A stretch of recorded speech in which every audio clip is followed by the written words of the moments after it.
So in this video, I'm going to show you how you can make a really quick mockup using Canva.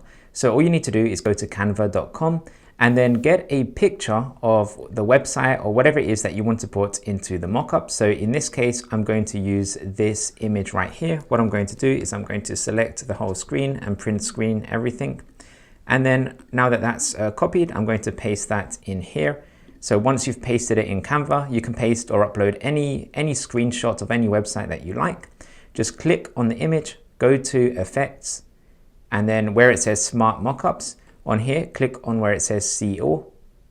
And then here it will go through different mockups that you can use. So you've got laptops, you've got even picture frames, you've got even cups or clothing. Again, we have more phones here as well that you can use. You've got different computers, laptops, even business cards. So there's all kinds of different mockups that you can create. So in this case, I'm just going to do the laptop one, which is this one here. So once you click on that, you'll see that it will load up the screenshot here, and then you can just make that a little bit bigger. And there you go. Now you have your screenshot inside of the laptop and everything has been created as a mockup, really nice and easy.